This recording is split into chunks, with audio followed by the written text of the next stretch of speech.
Good day, everyone. We are connected, and you're connected to the panel on the economics of digital advertising. And of course, it's a hard time choosing between all the different panels. Don't worry, all panels are recorded, and you can look back at the other panels at any time that is convenient to you. So you don't have to choose in this case. I very much welcome this meeting also because it's transatlantic. I know that on both sides of the Atlantic, we struggle with the same issues, but we may not give the same answers. And I'm very happy to see this transatlantic conversation. I also very much hope that since we share the same problems, we can also come up with similar answers. Of course, advertising is essential to media, be it the traditional media or the social media. It always has been important. Then again, the economics of digital advertising may be different than it was before, since huge amount of data are collected, allowing people are being tracked, allowing people get targeted, and what is the impact of that on the social media and on the traditional media. So in fact, I wanted this session to cover two central questions. What is the effect or the effectiveness of targeted advertisements and of its alternative, contextual advertisements? And what are the implications, the ramifications, the consequences if we change the business model from targeted to contextual ads or altogether differently? There are two different questions that we keep central. And of course, Vibs would add, what do we need to make this change? We have an excellent panel, and I will introduce them to you.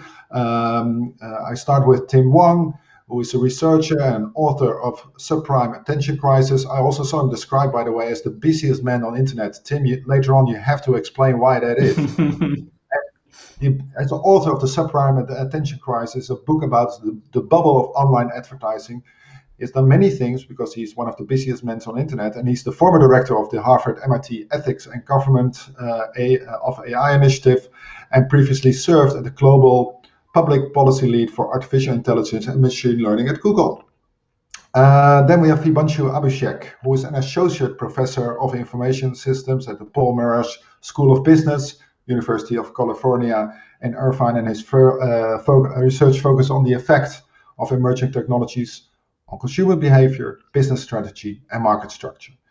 Linda Worp, she's also Dutch as I am, and she's a business development manager at Opt-out Advertising. But she was before that product manager at Digital at Ster, which is the advertising arm of the Dutch public broadcast company NPO. And in that position, she coordinated the efforts in switching from personalized advertising to contextual advertising. Very relevant.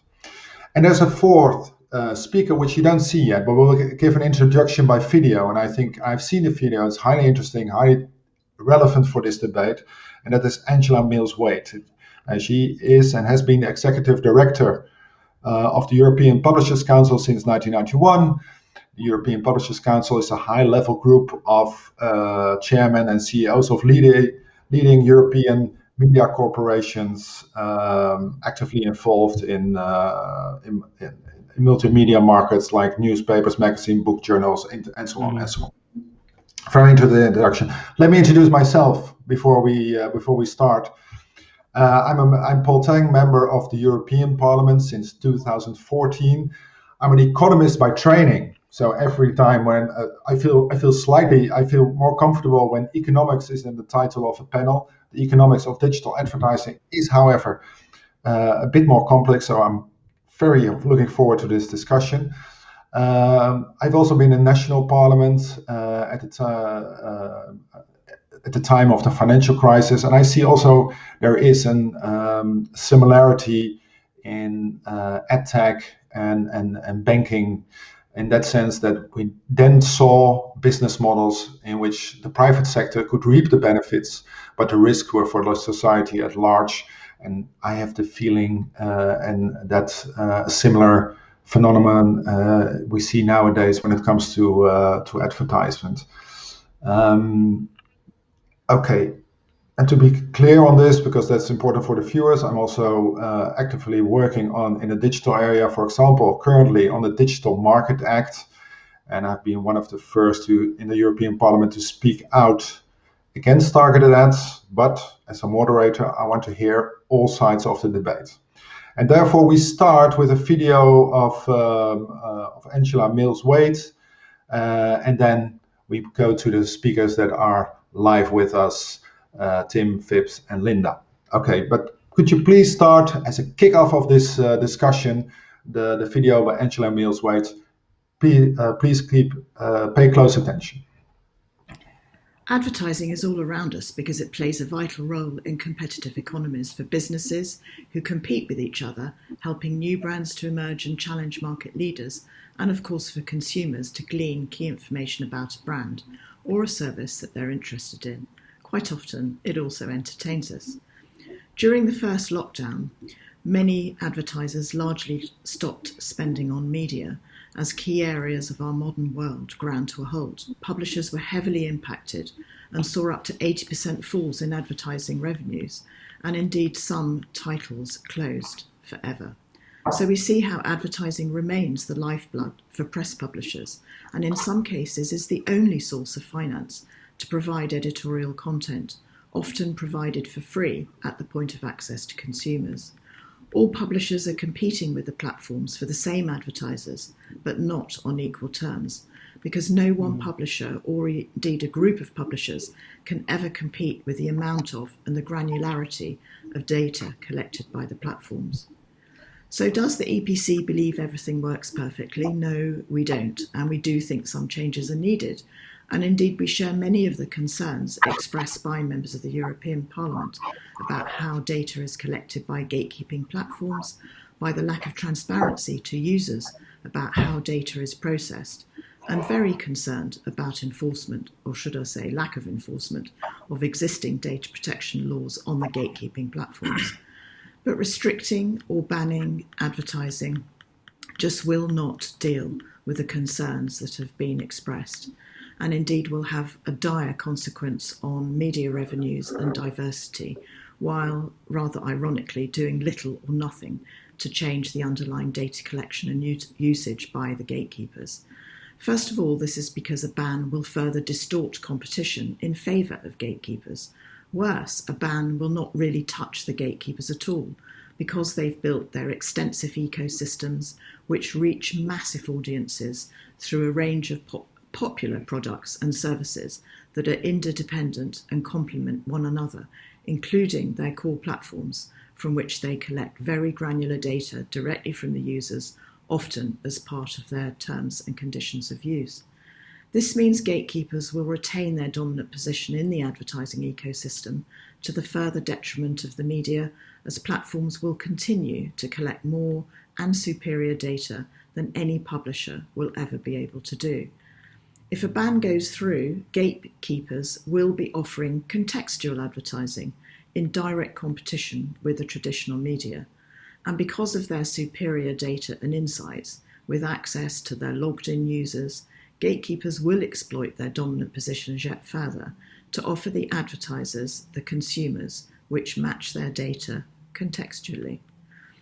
We do not believe we're on the opposite sides of this debate, and we would much prefer to be working with the MEPs to ensure better outcomes for the consumers, to make sure, for example, that sensitive data is not used to target and that vulnerable groups are better protected, and then, of course, making sure that the rules are properly enforced.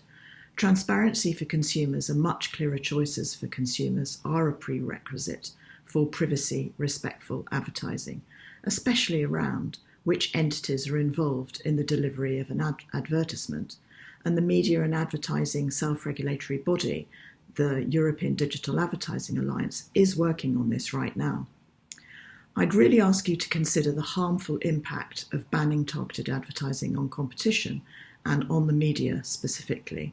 There has been no impact assessment so far, and this would be needed before any legislation could be considered, especially of how publishers and the media would be affected by a ban, and how you could possibly avoid that the entire advertising market becomes completely dependent on powerful gatekeeping platforms if a ban went through.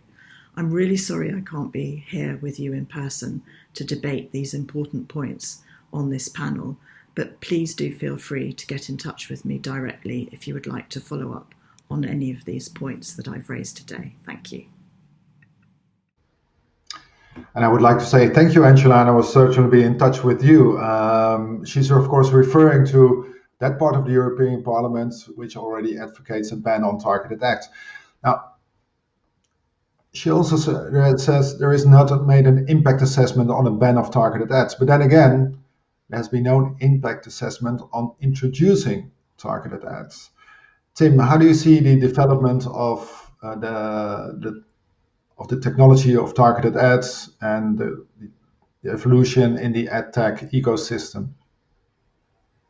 Yeah, absolutely. I think that there's an important distinction to be made in this debate. Frequently, I think things get reduced to a binary, right? We say, oh, do we want ads online or do we not want ads online?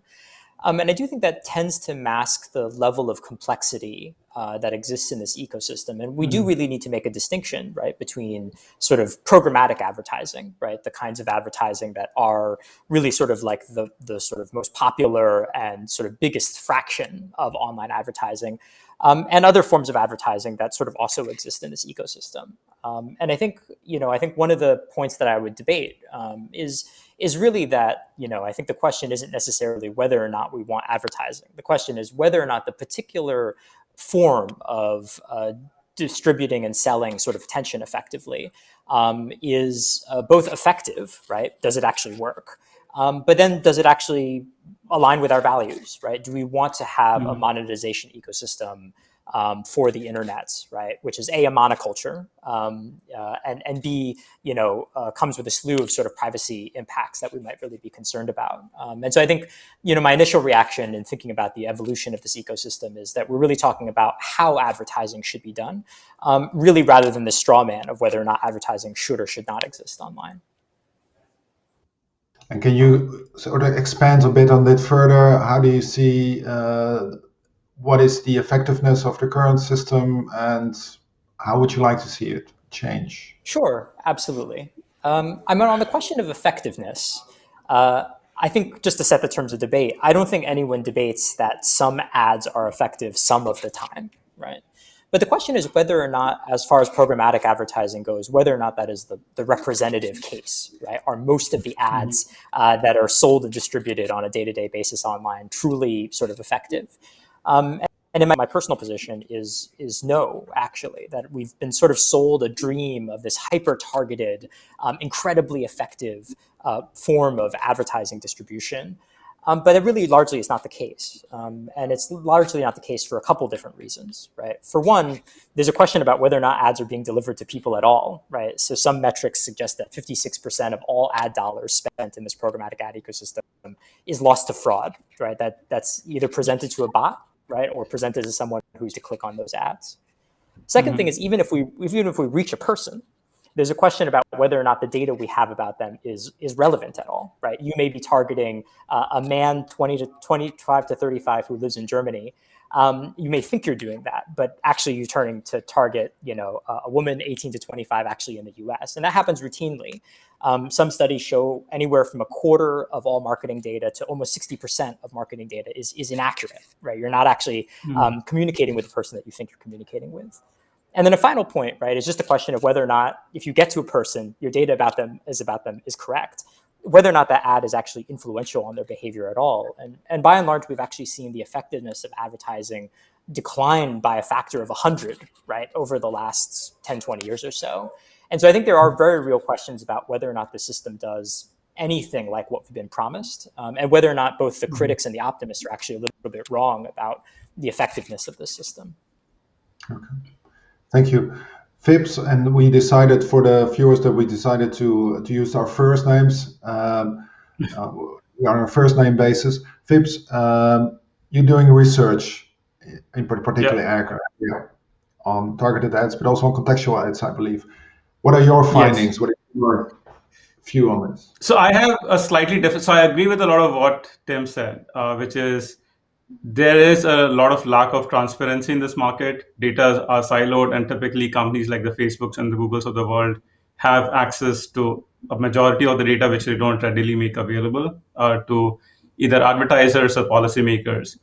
But having done a lot of work with advertisers, I do see that advertising is effective in the sense that it's driving revenues and business value to them, which they could not have acquired otherwise.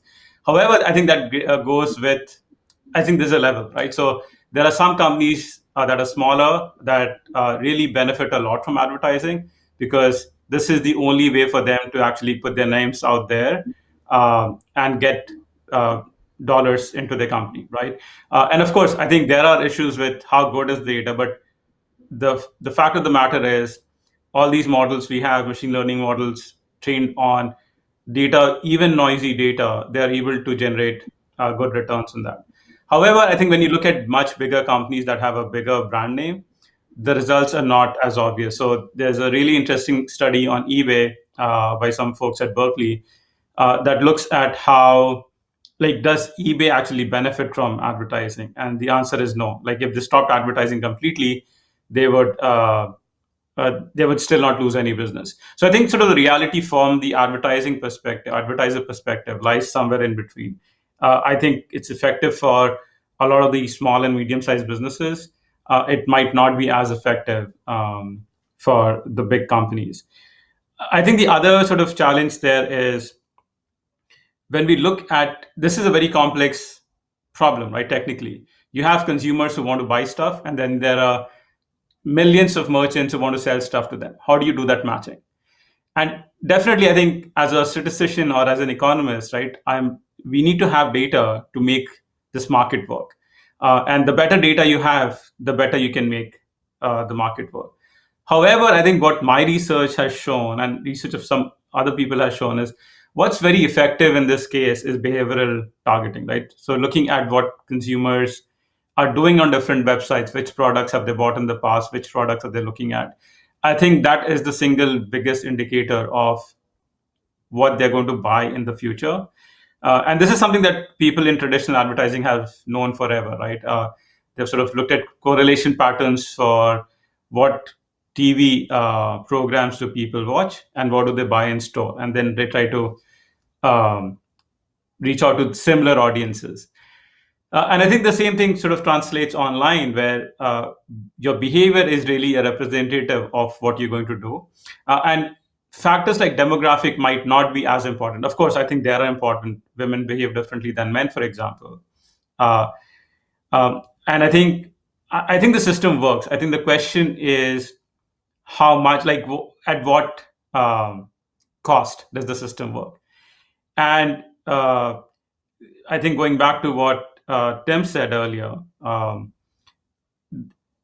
we might be paying a bigger price than, in some cases, the value that the whole advertising or programmatic advertising system in some cases is driving to us, right? So we might be, because some portions of the society are useful or more valuable, we might be not advertising to certain other sections of the society, which might actually benefit more. The social value of that might be a lot more. And so there are these sort of artifacts that are happening, second order, third order artifacts that are happening in the market, which might not be optimal from a social perspective.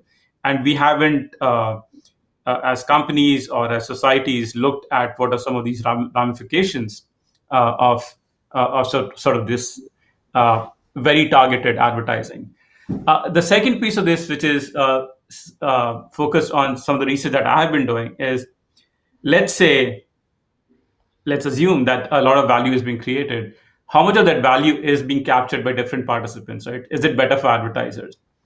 And I think it's somewhat, I would say it's actually working for advertisers, which is what the market is in equilibrium. People are paying money for it. It's definitely making a lot of money for the ad networks. The question is, does it make enough money for the publishers? And I think there the answer is not as much. I think it's better, like targeted advertising works better for publishers. They make more revenues for impressions where cookies are enabled more specifically. That's what we are looking at. However, as opposed to a 40% uptick on how much advertisers are willing to pay for targeted advertising, publishers only get a very small portion of that, right? Publishers only get 10%.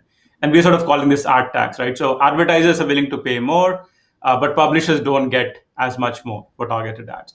And really the money is being sort of lost in between by it's collected as rent from the ad networks. Thank you, Phipps. And of course, we already saw Angela saying she's very much concerned on the media revenue, right? So let's keep that in mind. So we'll come back to that question. Linda, you provide a sort of practical answer from practical experience because the stare changed from targeted to contextual ads.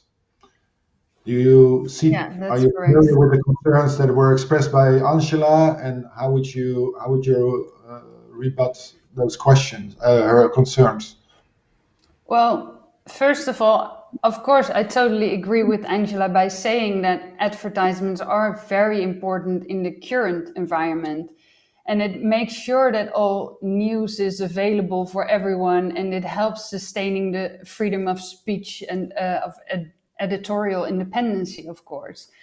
And a lot of big players in the field have a very strong setup when it comes to the amount of data that they are having. However, I see great local initiatives and see that advertisers see a lot more value nowadays in qualitative content compared to the intransparent networks where they focus on personal information and less about the environment that they are visible at. And of course, you should consider the competitor field, but the consumer should always be in charge about the amount of data, if at all, they want to share for advertising purposes. A lot of content is free and depends on advertising, but that shouldn't be a reason to force people to give consent and to use their personal information. Visitors are on the loose end at this moment. And my previous employer, indeed, at Ster, they stopped all advertising cookies and focused on their qualitative content instead. And for 2 years in a row, they saw that their revenue was climbing up. So I really think that what Tim also said is that demographics are overrated. Looking at, I got an example for, someone told me an example about Snickers. Snickers really wants, for example, to reach men of 35 years old. But the demographics don't say anything about how much they like Snickers or they really want to buy a Snickers. It's really about are they craving for Snickers or have a sugar rush. So it's more about the timing and place where they place their ads instead of focusing on is it a man and what age does they have, right? Yeah. And what Phipps also said, that they don't receive revenue otherwise. I think that really takes time. Looking at the programmatic field, it's more and more developed nowadays with all kinds of information about persons. But when they don't have it anymore, the whole ecosystem needs to change with it. And advertisers and publishers needs to change, and the whole market will. I think they would buy it. They still buy it. We saw already great results, of course. Thank you, Linda. Still, you say it takes time, but then again, some newspapers are already under pressure. You can't say they make big profits. You can't say journalists are paid much. So, can you buy them time or not? Is it possible to make the transition more smoothly? I think the programmatic market will take time, but already nowadays with opt-out advertising, we have a complete technology already available in order to buy the inventory without knowing the person behind the screen, but already know the type of information about the content itself, what it is about. And I think they all depend on the advertising income. But when you really talk about effectiveness, I would think about to whom is the current situation more effective. If you take the consumer's view, the consumer's privacy isn't respected in most of the times. It is used without their permission. It is sold to multiple parties, often without knowing. I am in the business, and quite often I'm not sure what I'm agreeing with. When you look at the advertisers, they pay premium prices for very targeted possibilities in an intransparent environment, and still often they are not that relevant visible. And when they want to target very specifically, they pay the highest price, and the effectiveness is not always that good for the campaign specifically. According to the ISBA, of course, with the research, the publisher only receives like 51 cents of every advertising euro because of the lack of transparency at this moment. So changing that environment could also have a very good effect on the income, especially for publishers. Yeah, very clear. So the potential is there, but to reach that potential may times, but there's a huge potential for publishers, you would say. Yes. Absolutely.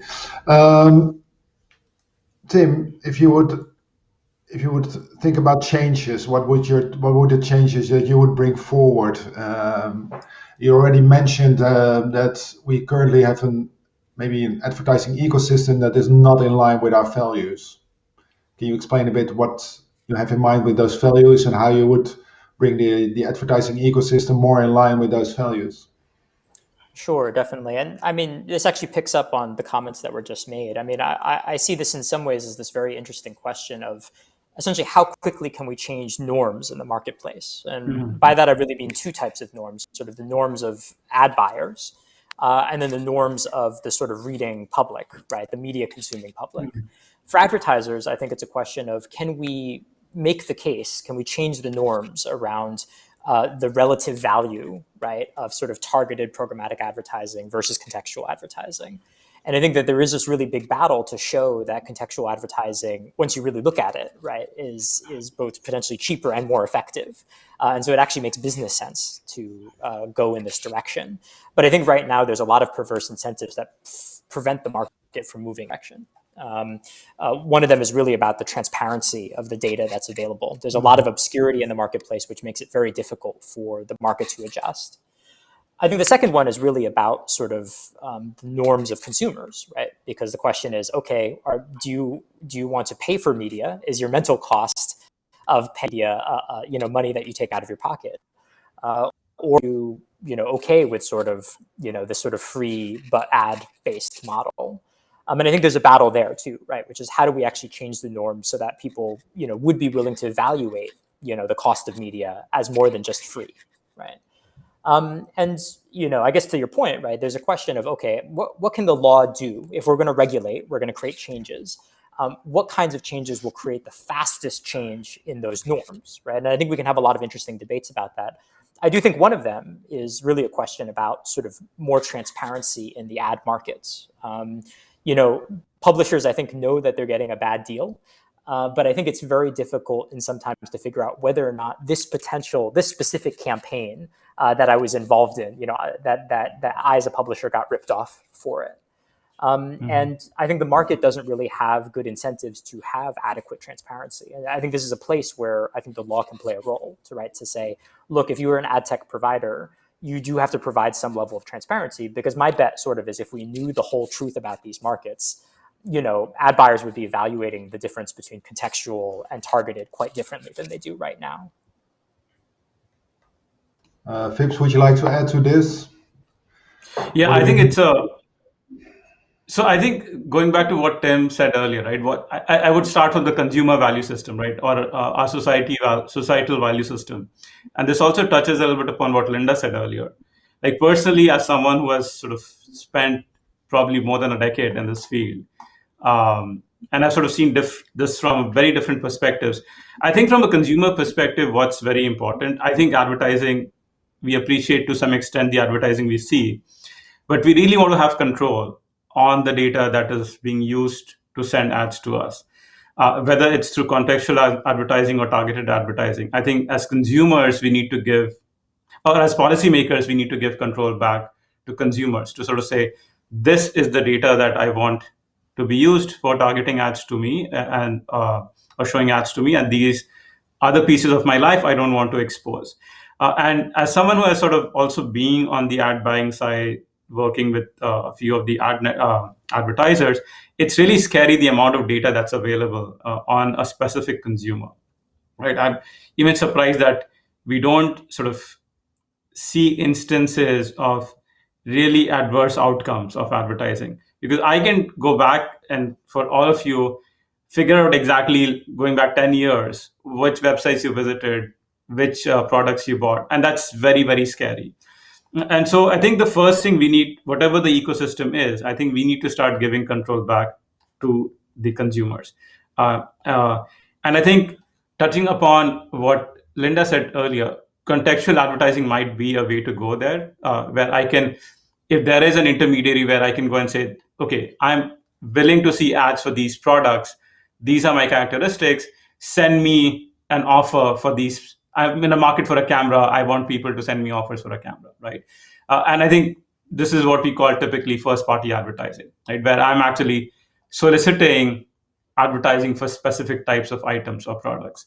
But I think central in whichever we sort of, whatever the business model is, I think it's important for consumers to have control on the data. Second is, I think transparency is super important. I think I can't emphasize that enough. But I think what has also happened is there are few actors who have so much power on the market. And again, I think, I don't want to take names, but it's essentially the Googles and the Facebooks of the world that have control on probably 90% of this ecosystem. And they need to start being more responsible, and they need to start revealing more data on actually what's going on, right?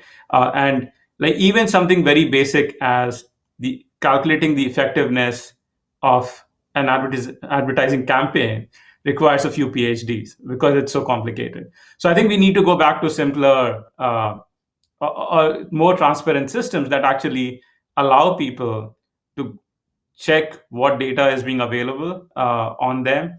We need systems that give data back to advertisers and publishers and see exactly what is going on, how much are advertisers bidding, how much are publishers getting at the end of the day.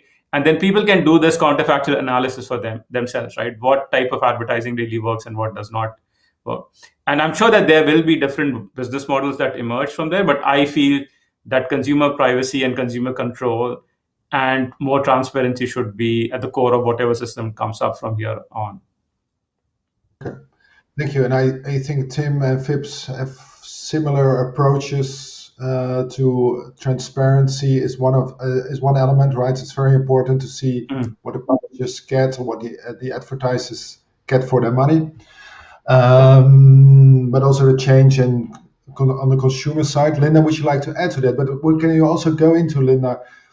Angela makes the point, well, almost fatalistic. No matter what we do, these companies are that big with so much data, it will not make much of a difference. She literally said it won't touch the gatekeepers, right? So that was a quote.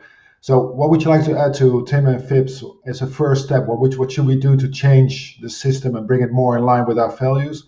And second, is it possible to make the change in the system, or will, in the end of the day, Google and Facebook still be dominant? No, I really think there is a possibility to have a change in the system, of course. But I think the problem nowadays is that publishers feel the need to force an audience to pay for their content because they think there's no alternative. But there really is an alternative. And I think the strength of their own content should be more in front. Put in front. And I already see the changes coming up with advertisers looking also at alternatives.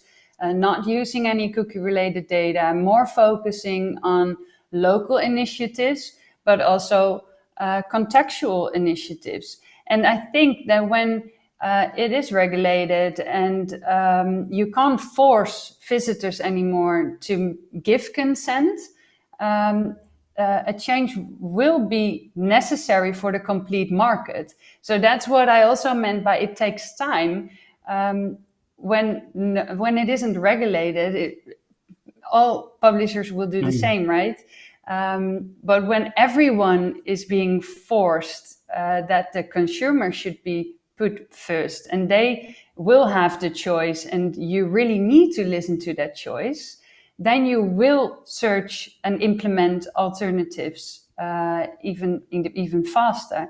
And we already saw that it worked because we checked campaigns, made some cases, whereas advertisers focus on audience-related data compared to the contextual information. And they really see that the effectiveness of the contextual campaigns are much higher. Even when you only look at cookie versus non-cookie advertisement, right? Or tracking versus non-tracking. It really isn't very different to each other, except you are very privacy friendly, you're privacy first. So that's also an image you want to use, right?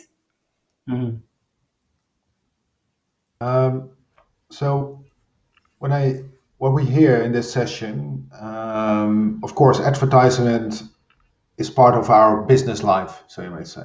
But the current system, consumer pay with a huge amount of data. The net revenue for publishers, well, is meager and could be better. And the advertisers don't know what they get, for example, because ad fraud or poor data. Yet there are changes to be made because there are alternatives, even though on a small scale available. Then again, I also wonder what is the effect of the advertising. Oh, sorry, Phipps, would you like to add to this? So yeah, I think so. You asked a question earlier, right? How should we change the system? And I'm sort of responding to that. And probably you know more about this than I do, right? So I think fundamentally from an economic perspective, there is a lot of positive externality that consumer data provides in the market. And consumers are not able to internalize a lot of this benefit of the data that they're generating. Like maybe if we had a world where the data about you was your own personal property, right? Like you have land, you have any asset, your own data is your asset, right? And even if the Googles of the world have that data, if you sort of said, this is someone's asset to use it, you have to pay that person. I think that would bring about a fundamental change in the system, right? And so then it's a matter of what is the market equilibrium going to respond to, right? Like if, let's say, getting this data is expensive, a little bit more expensive now, and maybe what Linda is saying that it's still valuable for advertisers, people will still go forward and do it. And if it is not, then sort of the companies like Google and Facebook who have these sorts of data points on consumers, they will have to pay a lot of price for it, maybe for not as much value, right? And so they'll become more privacy conscious, right? So if they're storing, let's say, 1 million bits about you versus 100 bits about you, they'll probably sort of resort to that smaller number of bits because now the market is not willing to bear the price now of this additional cost. So I think you, of course, you know a lot more about policy than I can comment on, but maybe sort of taking your data and converting that, giving property rights to data might be one way to go about it. Yeah. Okay. And Tim, I want to now address the question also. If we change the business model, Sure. will it also change the internet? At the moment, by the same time of this conference, of this digital summit, there's a hearing in the Senate where Facebook needs to explain why it ignored research that Instagram had a negative impact on the self-image of teenage girls. And this is what you see. This is not the first time that you see that their commercial motives are at odds with the social values. And this is why I sometimes call this business model perverse. So what do we need to make advertising not basis of a preferred business model? So let's just say if I accept that advertising is part of our business life, but still I don't want advertising to make it to turn it into a preferred business model. That's what we see nowadays. Yeah, I think that's right. And I think to answer your question directly, right, the question of whether or not we shape advertising, will it sort of shape the internet at large? The answer there has to be yes, right? I mean, in some ways, the entire experience of our sort of modern internet has been shaped because advertising has been such a primary business model. One example I always return to is, why social media has a like button. Where does the like button come from? And of course, one of the reasons we have it is because it makes it very explicit as a way of measuring whether or not someone is sort of quote unquote engaging with content. And it makes it a lot easier to build good profiles, right? And so, this very basic building block, right, that we never really think about is really driven through advertising. And so we should not really be surprised to believe that if we change sort of the ad ecosystem, that we really change the internet at large. I would say the only caveat that I would put there is that I think we need to be, nuanced about the kinds of things that changing advertising can change on the internet, right? We've been talking a lot about sort of privacy and ownership of data, right? That's absolutely something that could be changed by modifications, right? And if we lived in an internet with a different kinds of ad ecosystem, I think we could live in an internet that is much more, say, privacy preserving. That being said, though, I mean, I think we do have to be careful about what it can solve, right? I don't necessarily believe we wave a magic wand, we change advertising, and then all the problems of the internet go away. Yeah. One classic one that I always think about is, would the internet be better if everybody was on contextual advertising? Would we see sort of clickbaity or disinformation content disappear from the web? And I think the answer is no, right? Like I think an advertising system that's based on contextual ads would still rely on driving clicks. And driving clicks would be a really powerful way of incentivizing certain types of media production. And so I think we need to be careful. I think there's a lot it could solve, but I think in these discussions frequently we think about the ads ecosystem as sort of the root of all evil. But I think it is just the root of some of the evils that we see online. To summarize, it's not the only change we need to make the internet really part of our society as we want it, right? Linda, do you agree with Tim on this? Because it's contextual advertisement may be improvement because it doesn't give the incentive to collect data on a large scale, but it's not a magical wand, Tim says. Yeah, I think it has two sides. So I think contextual targeting is for the better. It is better than choosing particular persons behind screens and know everything about their interest, IP addresses, and whatsoever. At the other side, at an advertising perspective, I think you should also consider the brand safety, right? Because also looking at the big platforms, I think it's most important to look at where you're at is visible, not only in which contextual information it is placed, but also what type of domains. I think it is more about the quality specifically of the information that is showed as well. And of course, also contextual will be about what kind of context will have better campaign results. But I think that's the essence of online advertising as well. But not because you showed your interest. And I think that's a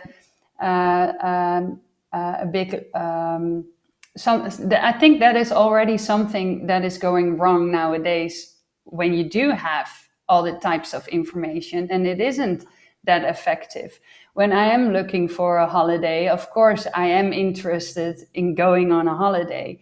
But when I get back, I'm still overwhelmed with the amount of retargeted ads and new holidays, but I already had one and I need to focus on work. So how relevant is that, right?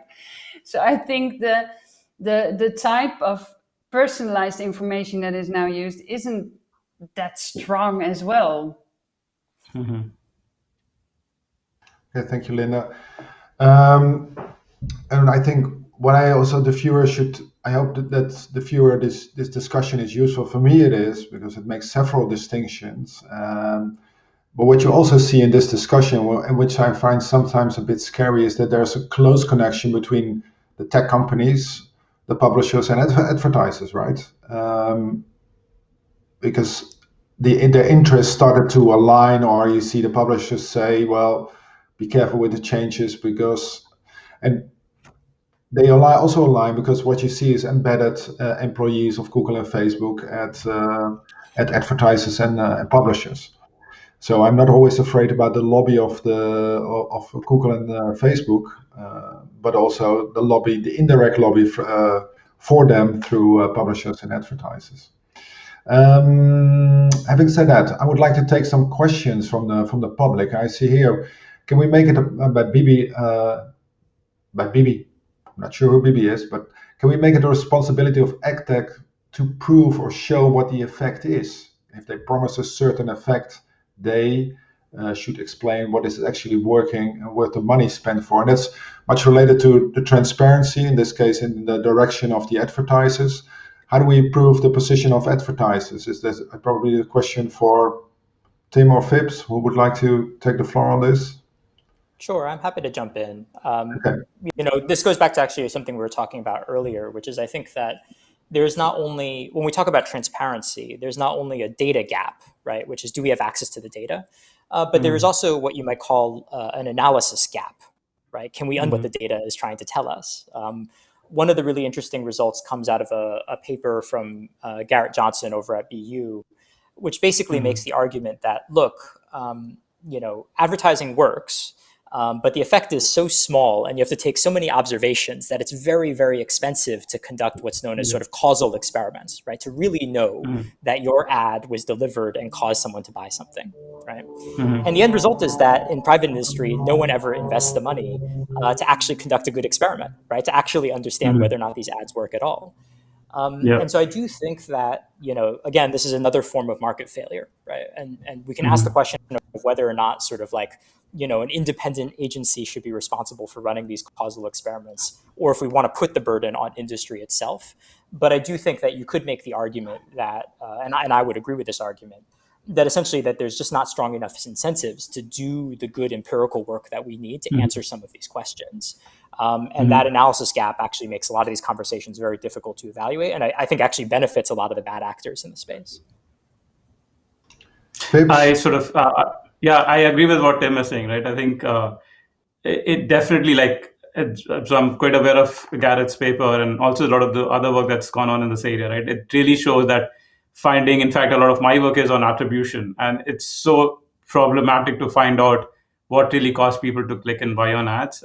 And so that's what I've done in a lot of my own research with my PhD students, is running these experiments, right? And the answer is all over the place. And I agree with Tim that the ad networks do not have the incentive, right? And they have access to all the data. They don't have the right incentive. We cannot put the onus on them to sort of say, this advertising mechanism works. I think we have to find other ways of doing it. Either a company should sort of do this analysis themselves, but I think the challenge is often they do not have the time or the money to do this. And the market keeps changing. Like, you estimate an effect today, God knows what's going to happen 3 months from today, right? So there's that issue. But I think we need to sort of think about those things, because the status quo is not sustainable, right? Both from the consumer perspective, but also from the advertiser perspective. Yeah. Okay, and then a question from Courtney Retch. I hope I pronounced his or her name well. Should tech profits from ads be redirected to support public interest journalism and media outlets? Thinking that publishers in general, including newspapers, broadcast companies, are part of our society, are part of our democratic society, so that's important, independent journalism. Linda, you worked at a public broadcast company. How do you see this? Should we try to redirect the revenues that now go to Google, Facebook, and increasingly Amazon, and bring them to independent public interest journalism?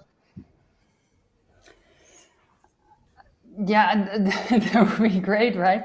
When you can redirect the revenues to the local news items instead. I think, I'm not sure. So I think so, and I think this is where the transatlantic nature of this debate comes into play, right? I think, Yeah, like, I think it's an I think excellent they should. idea, Yeah, but I think we are not even taxing corporations in the US, right? So I think this point, like, forget about targeting towards a specific cause. We're not, like, a lot of these corporations are not even paying tax. So I think there are other issues that need to be dealt with here. Maybe the answer is different for Europe, right? Because the taxation policy is probably better, at least from the societal point of view. Yeah, I like to think we can still tax, but and redistribute. Maybe that's old-fashioned. I don't know. Linda, you wanted to add? yeah. I would say they really need to just look at the more direct connections when you look at the ad tech, right? You have so many intermediate parties, and they are not visible at all. 50% lacking away towards anyone, and nobody knows to who. I would really like to know who is getting that 15% though. But I think that the news articles, the news publishers really should look at more direct connections to the advertisers, to the buying parts specifically. Okay, I see that. I think we're almost out of time. Did we miss in this discussion a thing you would like to bring forward? So you have 1 minute. Tim, can I put you on the spot here and say, this is what the audience really needs to know, or that we missed in this discussion? Certainly, yeah. I mean, I think the only other thing that I would, and maybe returning to an earlier theme, is that I do think that your use of the word perverse is correct, right? And one of the arguments I make in my book is that I do think that this ecosystem has characteristics of a market bubble, right? Because whether or not you are a publisher or you are a reader or you are the big ad tech companies, I think we all have a lot of incentive to sort of look the other way and not really recognize how messed up in a lot of ways this ecosystem is. And I think part of the problem here is that, even the publishers, right, who see a diminishing amount of money from this ecosystem have a lot of fear about what would happen if that were to disappear, right? And a really powerful incentive to keep this ball rolling. And so again, a little bit like many market bubbles, many people can sort of see it coming, but we're all sort of like locked in, a certain direction. And I do think one of the big problems for policymakers is, how do we slow this bubble, right? Because I think popping it in the near term really would have some pretty harmful consequences. And so any policy, I think, needs to take into account, how this gradual slowing and changing of the ecosystem needs to happen. And I think is a big part of the problem here. Yeah. Okay. Any other remarks? But I think it must be closing remarks because we're running out of time. Phipps or Linda, last chance. Okay, Linda. Yeah, well, I think that many publishers are really waiting for new legislation in order to change to new environments, and they don't change unless there is the new rights in place, right? And the problem now is that they really lose the mindset of the consumer. So I really hope that it will move forward and it will be more clear about listening to the consumers and really changing to the new ways of targeting, which is not personalized. Thank you. Okay, thank you very much. Our time is up. But thank you, Tim, Hwang, Linda, Worp, Vibhanshu, Abhishek, and of course Angela Millsway with her introductory video. I thought the debate was very good. Thank you very much for your participation, and let's return to the plenary. Thank you, and bye-bye. Thank you. Bye.